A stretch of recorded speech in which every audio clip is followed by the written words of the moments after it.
प्रिय मित्रों, नमो नमः। संस्कृत कौमुदी में आप सभी लोगों का स्वागत है। मित्रों, हम लोग लघु सिद्धांत कौमुदी के अनुसार समास प्रकरण का अध्ययन कर रहे हैं और हमारे ऐसे भाई बहन जो एलटी, पीजीटी, नेट इत्यादि परीक्षाओं की तैयारी कर रहे होंगे उनके लिए यह आज की कक्षा अत्यंत महत्वपूर्ण होगी, क्योंकि हम लोग अव्ययी भाव समास में अध्ययन करते हुए नदी भीच सूत्र तक पहुंच चुके हैं। और यहाँ के बाद जब प्रश्नों को परीक्षा में घुमा करके पूछता है ना, तो अच्छे अच्छे लोग, जो लोग गहन सूक्ष्म अध्ययन से तैयारी नहीं किए रहते, धराशायी हो जाते हैं। क्योंकि यहाँ के बाद सूत्रों से प्रत्ययों का विधान प्रारंभ हो जाता है और प्रश्नों को थोड़ा घुमा करके पूछने लगता है। ठीक, तो चलिए हम लोग अच्छे से आज की कक्षा का अध्ययन करते हैं और आप लोग अपनी पुस्तक, अपना नोट्स लेकर के तैयार हो जाइए। चलिए देखते हैं। सूत्र है नदी भीच। मित्रों, तो सबसे पहले देखते हैं सूत्र कैसा सूत्र है। तो देखिए, विधि सूत्र है। कैसा सूत्र है? विधि सूत्र है। अब किस प्रश्न उठता है, किसका विधान करता है? तो यह अव्ययी भाव समास का विधान करता है। राइट है ना? अब यहां पर मित्रों, हम आप लोगों को एक बात क्लियर कर देना चाहते हैं, कॉन्सेप्ट क्लियर हो जाएगा उससे, कि वरदराजाचार्य जी ने अपने पूरे लघु सिद्धांत कौमुदी में अव्ययी भाव समास को विधान करने वाले सिर्फ दो ही सूत्रों को महर्षि पाणिनि के अष्टाध्यायी से शामिल किया है। पहला है अव्ययम विभक्ति समीप समृद्धि, जिसका कि अध्ययन हम लोग कर चुके हैं इस सूत्र का। और दूसरा सूत्र है नदी भीष्ट। कौन सा सूत्र है? नदी भीष्ट। ठीक, अब देखिए, अब यहां से कॉन्सेप्ट कैसे क्लियर करना हम लोगों को। परीक्षा में जब पूछता है उदाहरण दे करके कि इसमें किस सूत्र से समास हुआ है, और विकल्प में ये दोनों सूत्र तो रहते भी हैं और अव्ययी भाव समास में पठित और भी सूत्रों को दे देता है, तो हम वहां पे कंफ्यूजन पैदा होती है। तो मित्रों, कंफ्यूजन पैदा करने की कोई जरूरत नहीं है, क्योंकि एलटी इत्यादि में हम लोगों के लघु सिद्धांत कौमुदी शामिल है और उसमें यही दो ऐसे सूत्र हैं जो कि समास का विधान करते हैं। तो या तो ये होगा या तो ये होगा। तो इसको तो हम लोग पहले ही समझ लेते हैं, याद कर लेते हैं कि इससे जिस समास का विधान होता है, जो समास बनते हैं, वो पंचगंगम, द्वियमुनम अर्थात नदीवाची, संख्यावाची सुबंत के बनते हैं। तो ये तो पकड़ में आ जाएगा। अब बाकी जो शेष बचते हैं सब हम चाहेंगे तो अव्ययम विभक्ति समीप समृद्धि को लगा सकते हैं। आगे बातें समझ में।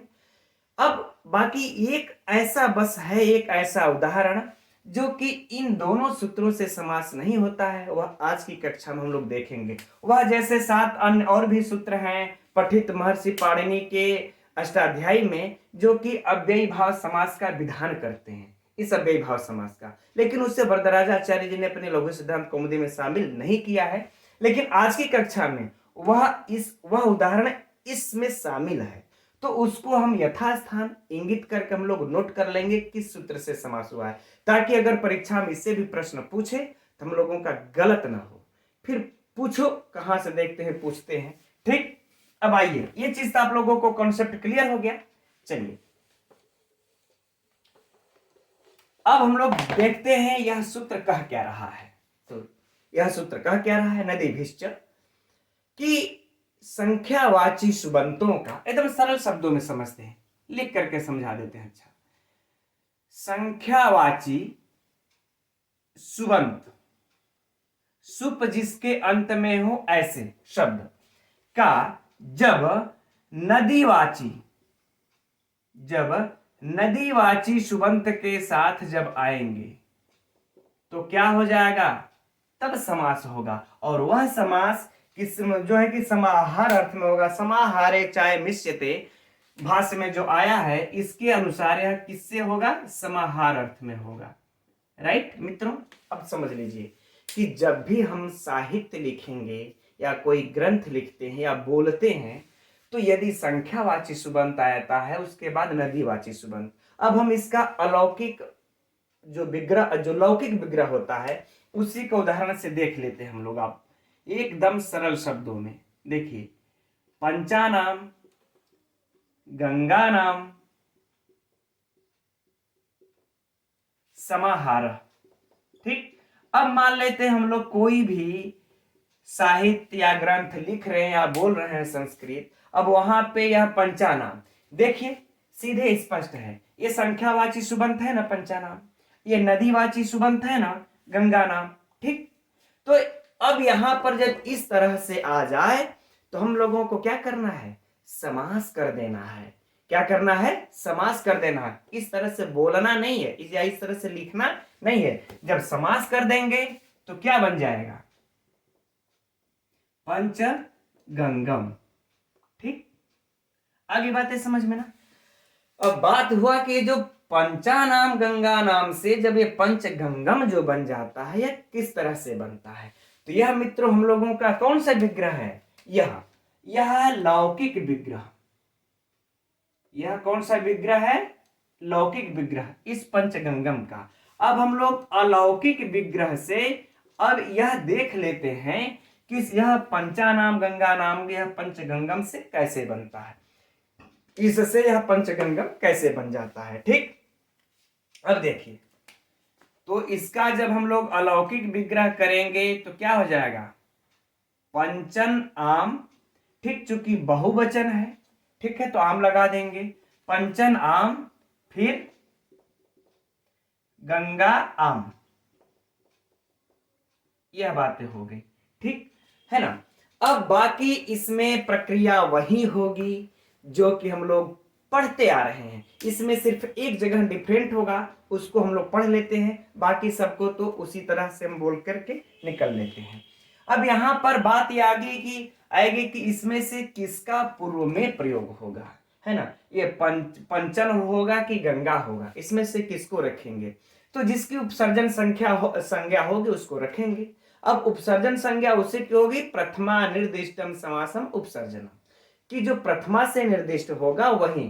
तो यहां नदी भीष्म में तो प्रथमा कोई दिख ही नहीं रहा, नदी भी में तृतीया है, तो एक इसकी अनुवृत्ति मित्रों आ जाती है संख्या की। क्या अनुवृत्ति आ जाती है, संख्या की।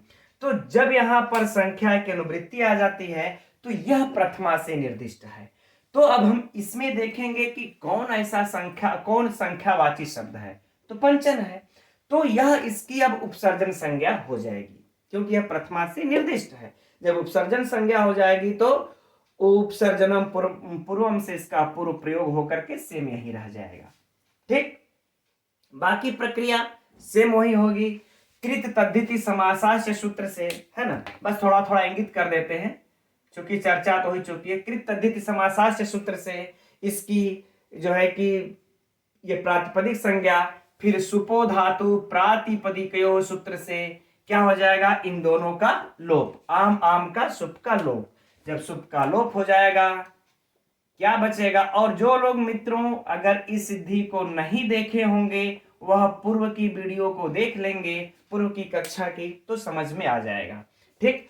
तो यह सुपो से इसका लोप हो गया पंचम। अब यहां पर जब यह हो गया तो अब यहां पर एक सूत्र ही बस एक्स्ट्रा लगेगा, जो हम लोगों ने कल की भी कक्षा में देखी थी सिद्धि, परसों की भी कक्षा में देखी थी सिद्धि, उस सिद्धि से हट करके बस एक ही सूत्र यहां पर एक्स्ट्रा लगेगा। वह कौन होगा मित्रों, न लोपः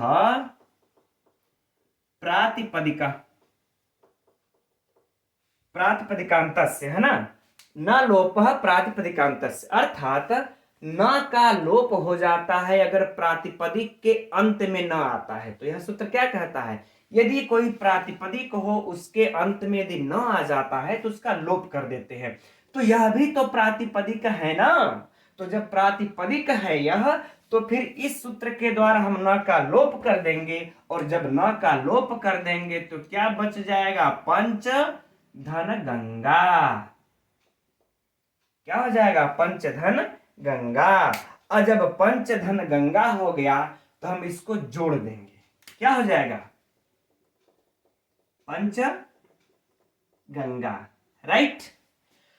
अब यहां पर से देखिए सुआदि की उत्पत्ति प्रारंभ होती है।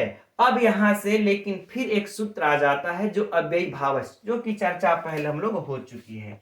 अव्ययी भावश्च, यह सूत्र क्या करता है, एक तो अव्यय भाव संज्ञा अव्यय संज्ञा करता है, और एक क्या करता है, नपुंसक संज्ञा भी करता है।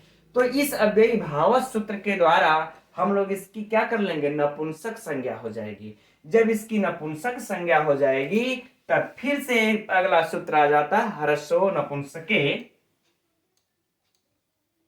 हरस्वो नपुंसके प्रातिपदिकस्य। इस सूत्र के द्वारा इसके दीर्घ को क्या हो जाएगा, हरस्व। ठीक, क्योंकि यह सूत्र अव्ययी भाव सूत्र इसको नपुंसक संज्ञा किया, तो ये हरस्व नपुंसके प्रातिपदिकस्य कहता है यदि नपुंसक है और प्रातिपदिक है तो उसके अंतिम वाले दीर्घ को हम हरस्व कर देंगे। आ रहेगा तो ई और बड़ी बड़ी ई रहेगी तो छोटी ई कर देंगे। तो क्या हो जाएगा यहां पर, पंचगंग।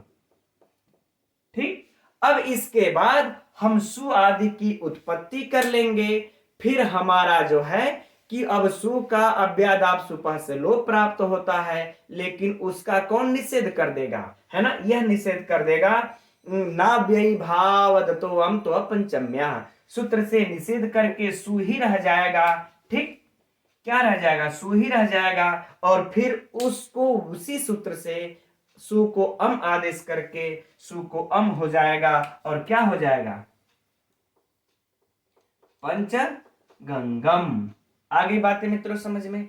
इसको मैंने थोड़ा सा शॉर्ट में बताया क्योंकि पहले सब सिद्धियों पर सूत्रों पर चर्चा हो चुकी है। ठीक मित्रों, अब इसमें से देखिए जो परीक्षा में प्रश्न बनेंगे, तो एक तो प्रश्न हम लोगों का यह बनेगा कि इस पंचगंगम में कौन सा समास है, तो अव्ययी भाव समास है। दूसरा, इस पंचगंगम में किस सूत्र से समास हुआ है, तो नदी भीष्ट सूत्र से समास हुआ है। इसका लौकिक विग्रह क्या होगा, तो यह हो जाएगा लौकिक विग्रह। अलौकिक विग्रह क्या होगा, तो यह हो जाएगा अलौकिक विग्रह। बाकी ये सब तो मैंने जानकारी के लिए हम लोगों ने पढ़ा। ठीक, अब हम लोग इसका अगला उदाहरण देखते हैं द्वियमनम का। ठीक, इसी सूत्र के अगले उदाहरण मित्रों हम लोग द्वियमनम को देख लेते हैं और कुछ अन्य उदाहरण को भी देख लेते हैं। अब द्वियमनम में देखिए, द्वयो यमुनयोः समाहारः, यह क्या हो जाएगा हम लोगों का, लौकिक विग्रह। अलौकिक विग्रह द्विओस, चूंकि दो ही है तो द्विवचन रहेगा, यमुना ओस, यह क्या हो जाएगा, अलौकिक विग्रह। राइट, तो ये परीक्षा का, ये तो लघु सिद्धांत कौमुदी में दो उदाहरण पठित है, पंचगंगम द्वियमनम। अब बाकी देखिए यह कुछ अन्य भी उदाहरण है, इसको भी हम लोग देख लेते हैं। हो सकता है यह भी पूछा जा सकता है। सप्तगंगम सप्तानाम गंगानाम समाहारः, सिंपल। सप्त गोदावरम सप्तानाम गोदावरीणाम समाहारः, 7 गोदावरियों का समूह। पंचनदम पंचानाम नदीनाम समाहारः, मित्रों इसे भी आप लोग नोट कर लीजिएगा। और इन सभी में भी चाहे द्वियमनम हो, सप्तगंगम, सप्त गोदावरम, पंचनदम, इन सब में किससे समास हुआ है, नदी भीष्ट सूत्र से हुआ है। नदी भीष्ट सूत्र से हुआ है, हम लोगों को कहीं दूसरे सूत्र को लगाने की जरूरत नहीं है। ठीक है, अब हम लोग अगला सूत्र देखते हैं तद्धिता। आइए आगे मित्रों हम लोग अव्ययी भाव समास में अगला सूत्र तद्धिता देखते हैं। तो सबसे पहले तो यह देखते हैं कि यह सूत्र कैसा सूत्र है, तो यह अधिकार सूत्र है। राइट मित्रों, अब प्रश्न उठता है कि इसका अधिकार कहां तक चलेगा, तो वृत्ति में लिखते हैं अपंचम, यानी पंचम अध्याय के समाप्ति तक अधिकारोऽयम्, इसका अधिकार चलेगा। अर्थात महर्षि पाणिनि के अष्टाध्यायी में पंचम अध्याय तक जितने भी प्रत्यय कहे जाएंगे वो सब क्या कहलाएंगे, तद्धित कहलाएंगे। राइट, अब लेकिन प्रश्न उठता है कि इस समास में इस तद्धिता का क्या काम, तो इसका उत्तर मित्रों हम लोगों को इस सूत्र में मिलेगा। ठीक, तो अब आइए हम लोग इस सूत्र को देखते हैं, अव्ययी भावे शरद प्रवृत्तिभ्यः। तो प्रश्न उठता है कि सबसे पहले यह कैसा सूत्र है, तो यह विधि सूत्र है, विधान करता है। किसका करता है, यह टच प्रत्यय का विधान करता है ना, टच प्रत्यय का। अब देखिए यही टच प्रत्यय कैसा प्रत्यय है, तद्धित का प्रत्यय है, इसीलिए इनको इस सूत्र से पहले इस तद्धिता सूत्र को लिखना पड़ा। ठीक, अब आइए इसके अर्थ को देखते हैं कि कैसे टच का विधान करता है। तो यह कह रहे हैं कि अव्ययी भावे सप्तमी है, अर्थात अव्ययी भाव समास में शरद प्रभृतिभ्य अर्थात शरद आदि प्रातिपदिकों से समासांत टच प्रत्यय हो। राइट है ना। अर्थात अब ये शरद क्या है, जो आप सभी लोग वैसे जानते होंगे, जो लोग नहीं जानते होंगे तो देखिए, शरद क्या है, एक गण है। उस समूह में बहुत और भी सारे शब्द पठित हैं, तो उन सारे शब्दों का जब भी अव्ययी भाव समास हो तो उसके अंत में टच प्रत्यय लगा दिया जाएगा। यह आकर के विधान करता है, और यह मित्रों बहुत महत्वपूर्ण है। यह परीक्षा में इससे प्रश्न पूछ चुका है। अब कैसे पूछा है चर्चा हम लोग कर लेंगे। अब आइए इसके उदाहरण को देखते हैं। उदाहरण में मित्रों दिया है उपशरदम। उपशरदम यह उदाहरण है। तो इसका हम लोग अब लौकिक विग्रह देखते हैं। लौकिक विग्रह क्या होगा, शरदः समीपम, शरदः समीपम। ठीक, अब इसका अलौकिक विग्रह देखते हैं। अलौकिक विग्रह क्या हो जाएगा, शरद ngस धन उप। ठीक, अब यहां पर यह तो बन गया। अब हम लोग सर्वप्रथम यहां पर ही प्रश्न उत्पन्न हो जाता है परीक्षा की दृष्टि से बहुत महत्वपूर्ण, कि यहां पर किस सूत्र से समास होगा। क्योंकि अब यहां पर थोड़ा सा कंफ्यूजन हो सकती है, लेकिन चलिए देखिए कि यहां पर उप आया है, समीप अर्थ में शरद शब्द आया है, तो इसका उप सुबंत के साथ समास हो रहा है समीप अर्थ में। तो हमारा किस सूत्र से समास होगा, वही लग जाएगा कौन, अव्ययम विभक्ति समीप समृद्धि। आप लोग यह नहीं सोचना हम लोगों को कि यार ये सूत्र समास कर रहा है, क्योंकि जब भी परीक्षा में पूछेगा ना किस सूत्र से समास हुआ है, तो यो देगा अव्ययम विभक्ति और यो सूत्रवा देगा। तो हम लोग तो इसमें पढ़े रहेंगे तो सोचेंगे यार शायद कहीं इसी से ना हो। ये राजस्थान में एक बार एग्जाम हुआ था, तो यह सूत्र से नहीं, अगले वाले सूत्र से प्रश्न पूछा था। ठीक, तो उसी सूत्र से समास हुआ है। किस अर्थ में हुआ है यह भी प्रश्न होगा, तो समीप अर्थ में हुआ। यह परीक्षा का दो ठो सबसे कंफ्यूजन करने वाला महत्वपूर्ण प्रश्न। अब जब समास हो जाएगा तो बाकी शेष प्रक्रिया मित्रों वही होगी जिसकी चर्चा हो चुकी है। प्रथमानिर्दिष्टम समासम से इसकी उपसर्जन संज्ञा, फिर इसका पूर्व प्रयोग, कृत अधिक समास से इसका प्रातिपदिक संज्ञा, सुपो धातु से इसका लोप, और क्या बन जाएगा, शरद धन उप, है ना। अरे शरद धन उप नहीं, सारी प्रक्रिया को हम लोग एक ही बार पूर्ण कर लेते हैं, लिख देते हैं उपशरदम, उपशरद। ठीक, सारी प्रक्रिया बन करके यह हो जाएगा। अब सु आदि की उत्पत्ति करनी होगी, उससे पहले ही अब इसी सूत्र का काम आ जाता है। यहां तक तो पहुंचने मित्रों कोई कठिनाई नहीं, बाकी बोल दिए वही प्रक्रिया सेम रहेगी, है ना।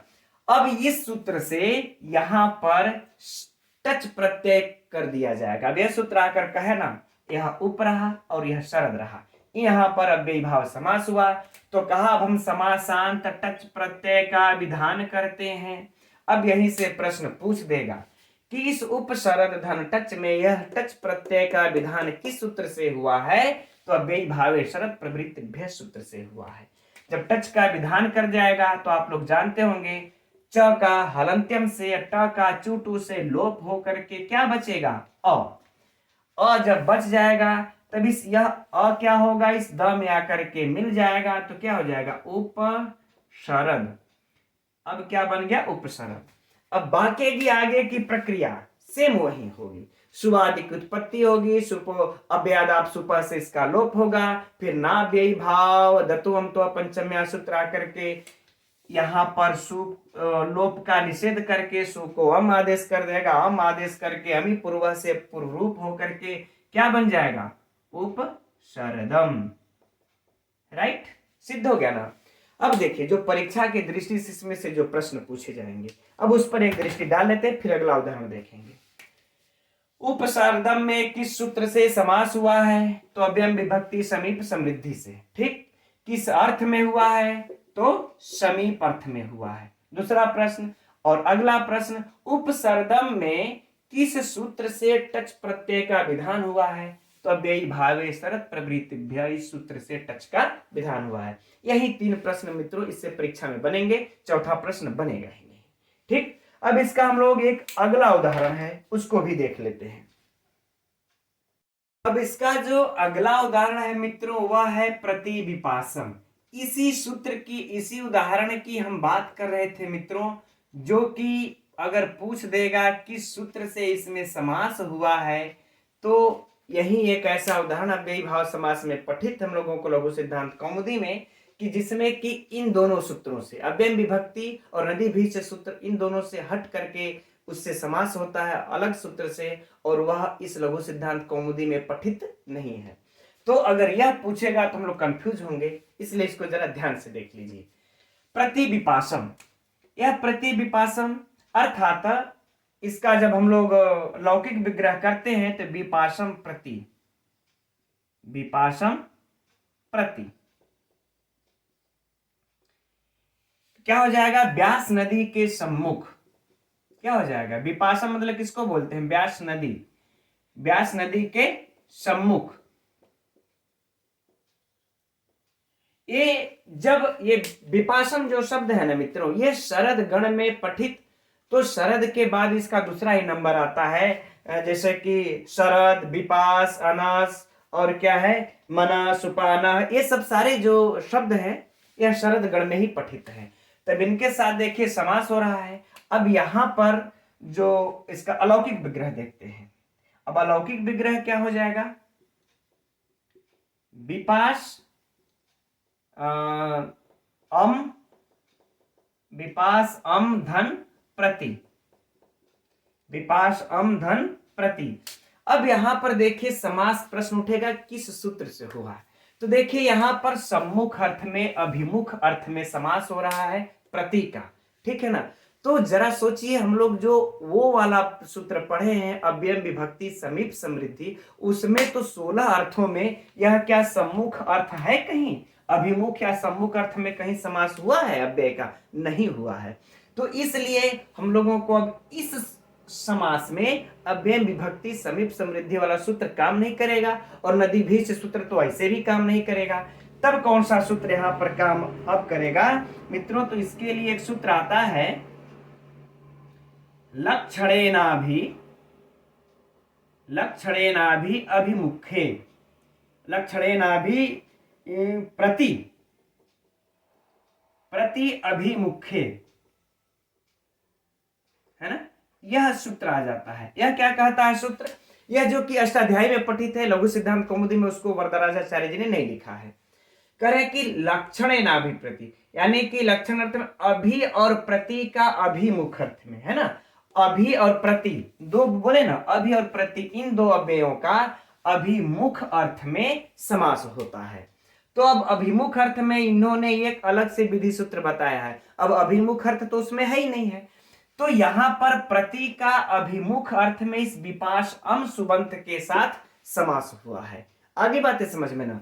और बस यही एक इसमें डिफरेंट प्रश्न है जो परीक्षा में अगर पूछ देगा विपासम प्रति विपासम में किस सूत्र से समास हुआ है, तो जो लोग अब ऑप्शन में अगर इसको दे देगा और एक दो अव्यय विभक्ति देगा और प्लस नदी भीष्ट को दे देगा, तो अच्छे अच्छे लोग धराशायी हो जाएंगे अगर इसको नहीं पढ़े रहेंगे तब। तो जब भी मित्रों इस प्रति विपासम में पूछे किस सूत्र से समास हुआ है, तो निसंकोच इसी को लगाइएगा, है ना। लक्षणेनाभि प्रत्यभिमुखे, एकदम अपने किताब में नोट्स में नोट कर लीजिए इसको, ठीक। अब आगे की इसकी प्रक्रिया बाकी सेम वही हो जाएगी। क्या? प्रति विपास, सब कुछ होकर के प्रति विपास। अब समासांत टच प्रत्यय होगा। अब समासांत इस अव्ययी भावे शरत प्रवृत्तिभ्य से टच प्रत्यय होगा। टच प्रत्यय में अ बचेगा, क्या बन जाएगा? प्रति विपास, प्रति विपास। उसके बाद सुवाद की उत्पत्ति, सु का लोप होने से बचाएगा। ना व्ययी भाव दत्वम तो पंचम्या, और सु को हम आदेश करके हमी पूर्वा से पूर्व रूप होकर के प्रति विपासम। अब देखिए मित्रों, अब इसमें से जो परीक्षा के लिए जो प्रश्न बनता है उस पर चर्चा करते हैं। पहला प्रश्न, प्रतिविपासम में किस सूत्र से समास हुआ है? तो इसको मारेंगे। अब प्रतिविपासम में कौन सा समास है? तो अव्ययी भाव समास है। प्रतिविपासम में कौन सा प्रत्यय लगा है? तो टच प्रत्यय लगा है। प्रतिविपासम सूत्र में टच प्रत्यय किस सूत्र से लगा है? तो अव्ययी भावे शरत प्रवृत्तिभ्य से लगा है। यह 4 प्रश्न नोट कर लीजिएगा। इस 4 प्रश्नों से बाहर आपको एक प्रश्न भी नहीं पूछेगा, मैं दावे के साथ कह सकता हूं। अब इससे बाहर पूछ करके दिखाए, आप लोग उस प्रश्न पूछने वाले को उसकी औकात दिखा देंगे। ठीक, चलिए अब अगला सूत्र देखते हैं। अगला सूत्र है मित्रों, अगला वार्तिक है जराया जरस च। इसका यह वार्तिक कुछ नहीं करता है, बस जरा को जरस आदेश करता है, कुछ नहीं करता, बाकी प्रक्रियाएं सेम रहेंगी। आइए देख लेते हैं। उपजरसम है ना, अर्थात बुढ़ापे के समीप, अर्थात बुढ़ापे के समीप। इसका जो लौकिक विग्रह हो जाएगा जरायाः समीपम, जरायाः समीपम, बुढ़ापा के समीप। अलौकिक विग्रह क्या हो जाएगा? जरा ngस धन उप। अब बात आती है यहां पर किस सूत्र से समाप्त होगा, समास होगा? तो सारी प्रक्रियाएं वही, अव्यय विभक्ति समीप समृद्धि से, और सब प्रक्रिया वही होकर के क्या बन जाएगा? उपजरा, उप और ये जरा। तो अब इस वार्तिक का बस काम इतना ही है, इस जरा को जरस आदेश कर देना, ठीक है ना? तो क्या हो जाएगा? उपजरस। अब बाकी प्रक्रिया वही सेम। अब जरस शब्द भी किस गण में पठित है? शरद गण में पठित है। तो जब शरद गण में पठित है तो इस जरस शब्द से समासांत टच प्रत्यय अर्थात अ हो जाएगा। तो क्या बन जाएगा? उपजरस। क्या बन जाएगा? उपजरस। अ आकर के मिल जाएगा, तो जब अ मिल जाएगा तो उपजरस बन जाएगा। फिर बाकी प्रक्रियाएं वही सेम, सु अम आदेश अमी पूर्व से पूर्व रूप उपजरसम हो गया। ठीक, अब इससे जो बाकी जो प्रश्न पूछेगा, उपजरसम में किस सूत्र से समास हुआ है? तो अव्यय विभक्ति समीप समृद्धि से। किस सूत्र से समासांत टच प्रत्यय हुआ है? तो फिर वही बातें होगी, है ना, अव्ययी भावे शरत प्रवृत्तिभ्य सूत्र से। अब बस इसमें एक अलग जो होगा हम लोगों के ही होगा कि इस उपजरसम में किससे जरा को जरस आदेश हुआ है? तो इस वार्तिक के द्वारा हुआ है बस। और बाकी इसमें मित्रों सारी प्रक्रियाएं वही होंगी। अगर ये जरा को जरस आदेश नहीं करते तो अनिष्ट, थोड़ा सा गड़बड़ शब्द बन जाता। ठीक, अब आइए हम लोग अगले सूत्र अनश्च को देखते हैं। अब आइए अगला सूत्र देखते हैं मित्रों, अनश्च। बहुत महत्वपूर्ण सूत्र है, इससे भी परीक्षाओं में प्रश्न पूछ चुका है। तो देखते हैं सर्वप्रथम यह कैसा सूत्र है मित्रों? विधि सूत्र है ना, विधि सूत्र है। किसका विधान करता है? तो टच का विधान करता है। यह भी टच का विधान कर रहा है। किस कंडीशन में? कहता है अनश्च, अन जिसके अंत में हो, च मने और, अन जिसके अंत में हो, ऐसे शब्दों से भी टच प्रत्यय होगा। अर्थात महर्षि पाणिनि कहते हैं कि शरद आदि जो प्रातिपदिक शब्द हैं, शरद में पठित, शरद गण में पठित जो भी शब्द हैं उससे तो समासांत टच प्रत्यय होता ही होता है अव्ययी भाव समास में। लेकिन ऐसे भी शब्द जिसके अंत में अन आ जाए उससे भी आपको टच प्रत्यय करना होगा। ठीक, उदाहरण देते हैं। उपराजम, उपराजम। लौकिक विग्रह देखा जाए तो राज्ञः समीपम। ठीक, अर्थात राजा के समीप। अलौकिक विग्रह देखा जाए तो राजन ngस धन उप। ठीक, अब यहां पर किस सूत्र से समास होगा? तो वही बातें होंगी, अव्यय विभक्ति सूत्र से समास होगा। बाकी इसका उपसर्जन संज्ञा होकर के पूर्व में प्रयोग। अब क्या हो जाएगा? उपराजन, है ना, उपराजन हो गया। तब अन देखिए इसके अंत में आ गया, अन आ गया ना, जब अन आ गया तो हमारा यह सूत्र काम कर जाएगा, अर्थात टच का विधान कर देगा। टच अर्थात अ ही लिख लेते हैं सीधे, मैंने रेड से लिख दिया, कोई बात नहीं। अर्थात अ किस सूत्र से विधान हुआ है? अनष्ट सूत्र से, है ना। आप लोग अब यहां पर अनष्ट सूत्र से विधान हुआ है, अव्ययी भावे से मत समझिएगा। अनष्ट सूत्र आकर के यहाँ टच का विधान किया है, यही परीक्षा में पूछा था। उपराजम में किस सूत्र से टच का विधान हुआ है? अव्ययी भावे शरत प्रवृत्ति झय, और झय भी चूंकि आगे अभी सूत्र आएगा हम लोग पढ़ेंगे, और एक अनष्ट। ठीक, तो अनष्ट से हुआ है, एकदम नोट कर लीजिएगा। ठीक, अब अ का विधान हो गया। अब मित्रों अगला एक सूत्र हम लोगों को अभी और काम में आ जाता है, नस्तद्धिते।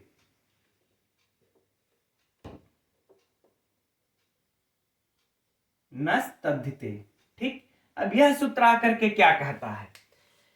कहता है कि अगर तद्धित प्रत्यय परे हो तो भ संज्ञा में पूर्व अगर भ संज्ञा अगर हुई हो तो इसके टी संज्ञा का लोप कर देता है। यह क्या करता है? टी संज्ञा का लोप। किसके टी संज्ञा का लोप? यदि भ संज्ञा हुई हो तब। तो हम लोग तो पहले अब ये देखें कि सुपराजन की क्या भ संज्ञा हुई है, तब तो यह नस्तद्धिते आकर के इसके टी संज्ञा का लोप करेगा। तो भ संज्ञा का सूत्र क्या है? आप सभी लोग जानते हैं, यचि भम। अर्थात यदि जिस शब्दों के परे यदि यकार आदि या अच जिसके आदि में हो, ऐसा यदि कोई तद्धित प्रत्यय है, ठीक है, तो उसके पूर्व वाले शब्द की भ संज्ञा हो जाती है ना। तो हमारा देखिए यह तो नहीं है, लेकिन अच तो है ना इसके आदि में, और यह तद्धित प्रत्यय भी है, तो इसके पूर्व वाले शब्द उपराजन की भ संज्ञा हो जाएगी। और जब भ संज्ञा हो जाएगी तो नस्तद्धिते सूत्र हमारा काम करके इसके टी संज्ञा अर्थात अन्न का लोप कर देगा। जब अन्न का लोप कर देगा तो क्या बचेगा?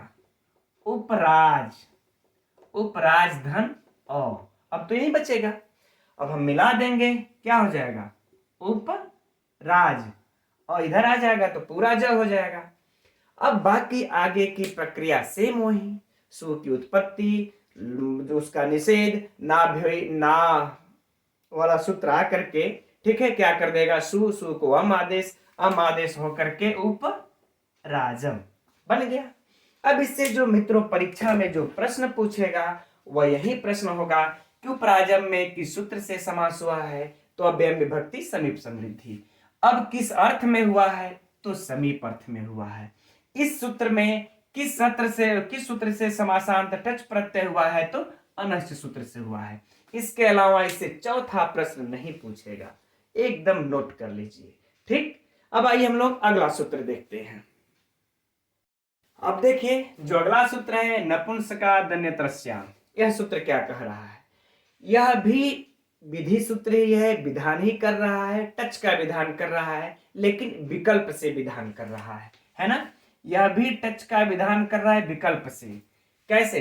देखिए यहां तो कह दिए कि अन्य शब्दों से टच का विधान हो, लेकिन ई कह रहा है कि यदि वह अन्य शब्द अगर नपुंसक का निकला तो अन्यत्र विकल्प से आप टच कीजिएगा। एक बार टच कीजिएगा, एक बार टच मत कीजिएगा। उदाहरण में देखिए हमें दो शब्द मिले। अब उपचर्मम, एक उपचर्मम बनता है और एक उपचर्म बनता है ना, यह दोनों बनते हैं। ठीक, अब इसका जो है कि लौकिक विग्रह क्या हो जाएगा? चर्मणः समीपम। अलौकिक विग्रह क्या हो जाएगा? चर्मनगस धन उप, धन उप। अब बाकी मित्रों यहां पर समास फिर उसी से होगा, अव्यय विभक्ति से। अब जब समास हो जाएगा, अब यह चर्मन शब्द देखें नपुंसक लिंग का है, तो क्या हो जाएगा? उपचर्मन। बाकी सारी प्रक्रिया होकर के उपचर्मन। अन देखिए लास्ट में आया ना, तो अन लास्ट में आया तो एक बार ही अनश्च आ करके टच का विधान कर देगा, और जब टच का विधान कर देगा तो अ हो जाएगा। अब इस अ हो जाने पर बाकी अब इसकी भ संज्ञा भ संज्ञा होकर के से में भी जो हम लोगों ने पढ़ा, भ संज्ञा होकर के टी संज्ञा का लोप होकर के उपचर्म बनेगा, उपचर्म में अ आकर के मिल करके क्या हो जाएगा, टोटल उपचर्म। बाकी अब सु का सु लाएंगे, यहाँ पर सु को अम आदेश करके उपचर्मम बना देंगे, ये वाला बन गया, दोबारा रिपीट करने की कोई जरूरत नहीं है। अब यह जब यह अ नहीं लाएगा तब क्या होगा, जब सिर्फ उपचर्मन रहेगा तब।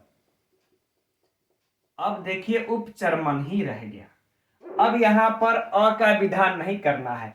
किस सूत्र से, ये सूत्र कह रहा है अब हम टच का विधान इसको नहीं करने देंगे, क्योंकि ये नपुंसक लिंग है तो हम विधान नहीं करने देंगे।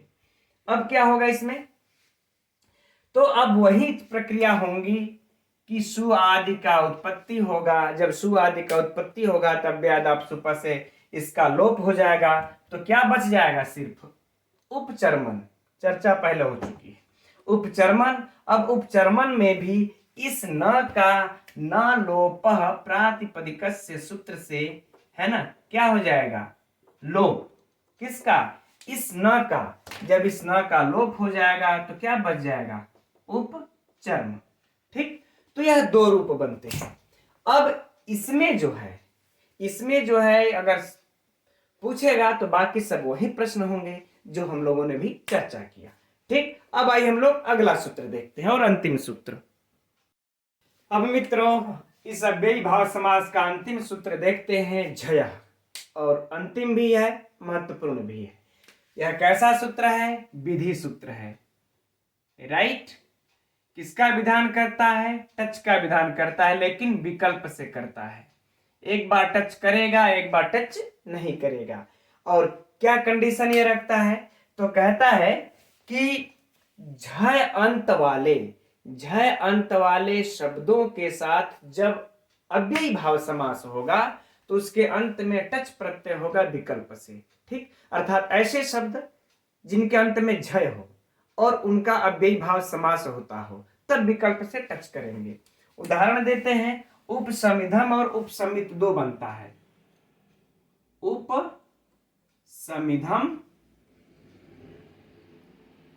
और उपसमित, यह दो बनते हैं।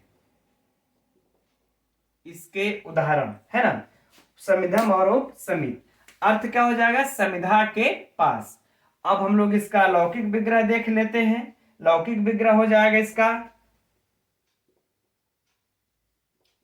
समिधा समीपम, समिधा समीपम अर्थात समिधा के पास। अलौकिक विग्रह देख लेंगे इसका, तो क्या हो जाएगा, समिध ngस धन उप। बाकी प्रक्रियाएं वहीं से उसी सूत्र अव्ययम विभक्ति समीप समृद्धि से समास पूर्वरूप होकर के क्या बन जाएगा, उप समिध। अब इसमें से जो परीक्षा के लिए महत्वपूर्ण प्रश्न जो बनता है मित्रों वह है, इससे समासांत टच प्रत्यय होगा अर्थात अप्रत्यय। यह किस सूत्र से होगा, यह किस सूत्र से होगा, इस झय सूत्र से होगा। आगे बातें समझ में ना, क्योंकि इसके अंत में यह ध है, झय के अंतर्गत प्रत्याहार के अंतर्गत यह पठित वर्ण है, तो झय सूत्र लगेगा। अब हम लोगों को अनश्च और अव्ययी भाव शरत प्रवृत्ति, ये दोनों सूत्र भूल जाना होगा। यहाँ झया से समास हो जाएगा, अरे टच अर्थात अ ही लिख लिए हैं, टच आदेश हो जाएगा, तो क्या हो जाएगा, उपसमिध। अब देखिए यहां पर जो भी हम लोग इसकी भ संज्ञा होने पर टी संज्ञा का लोप कर रहे थे, तो कब करेंगे, जब न अंत में रहेगा तब ना। यहाँ तो ध अंत में है तो बाकी लोप वाली तो कोई बातें नहीं आती है, तो सीधे सीधे क्या कर देंगे, उपसमिध। ध अ इसमें आ जाएगा तो उपसमिध। यही कहीं अगर ना होता तो न तद्धिते लगता, तो न तो अंत में है नहीं, ध है।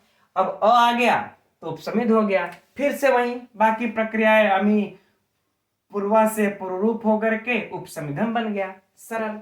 अब यह उपसमित कैसे बनता है, करें एक बार विकल्प से झय सूत्र से टच आदेश करेगा, एक बार टच आदेश नहीं करेगा, तो जब टच आदेश नहीं करेगा, सिर्फ उपसमिध ही रहेगा, तब लिख ही लेते हैं नीचे उपसमिध। तो क्या क्या अब करेंगे हम यहाँ पे सु इत्यादि का हम विधान कर देंगे। तो सु का अव्यादाप सुपह से लोप, चलिए लोप कर दिया। अव्यादाप सुपह से लोप हो जाने के बाद अब ध बचता है, ठीक, तो लोप हो गया, अब ध बचता है, तो इसको जसत तो करके चर तो करके यानी कि चर आदेश करके क्या कर देते हैं उपसमित। बस वेरी सिंपल। अब इससे जो परीक्षा में प्रश्न होगा मित्रों वही होगा कि उपसमितम में किस सूत्र से या उपसमितम में किस सूत्र से समास हुआ है, तो अव्ययम विभक्ति समीप समृद्धि। दूसरा प्रश्न जो बनेगा इसका लौकिक विग्रह समिधा समीपम, अलौकिक विग्रह समिध गस उप, 3 प्रश्न। अब जो अगला सूत्र बनेगा किस सूत्र, प्रश्न किस सूत्र से समास हुआ, तो अव्ययम विभक्ति समीप समृद्धि सूत्र से समास हुआ। किस अर्थ में हुआ, समीप अर्थ में हुआ, ठीक, यह सब तो फेमस है। अब जो सबसे हट करके जो प्रश्न बनेगा यही बनेगा कि उपसंविधम में किस सूत्र से यह टच प्रत्यय हुआ है, तो झय सूत्र से हुआ है। ठीक है मित्रों, तो यह इतना अब आज की क्लास यहीं तक रहने देते हैं। झया सूत्र भी समाप्त हो गया। अब कल से हम लोग तत्पुरुष समास का अध्ययन अब करेंगे। तो ठीक है मित्रों, अगर हम लोगों ने इस प्रकार से अध्ययन कर लिया, प्रत्येक प्रश्नों पर दृष्टि डालते हुए, तो फिर पेपर बनाने वाले बनाए, पेपर कहां से बनाएंगे, और आप लोगों से कोई भी प्रश्न अछूता नहीं रहेगा। ठीक है मित्रों, तो आप लोग मुझसे इसी प्रकार जुड़े रहिए और हम आप लोगों को इसी प्रकार से प्रतिदिन एलटी की संपूर्ण अर्थात गहन तैयारी हम करवाते रहेंगे। ठीक है मित्रों, तो आज आप लोगों की कक्षा कैसी लगी आप लोग कमेंट्स करके अवश्य बताइएगा। नमो नमः। अब कल मिलते हैं।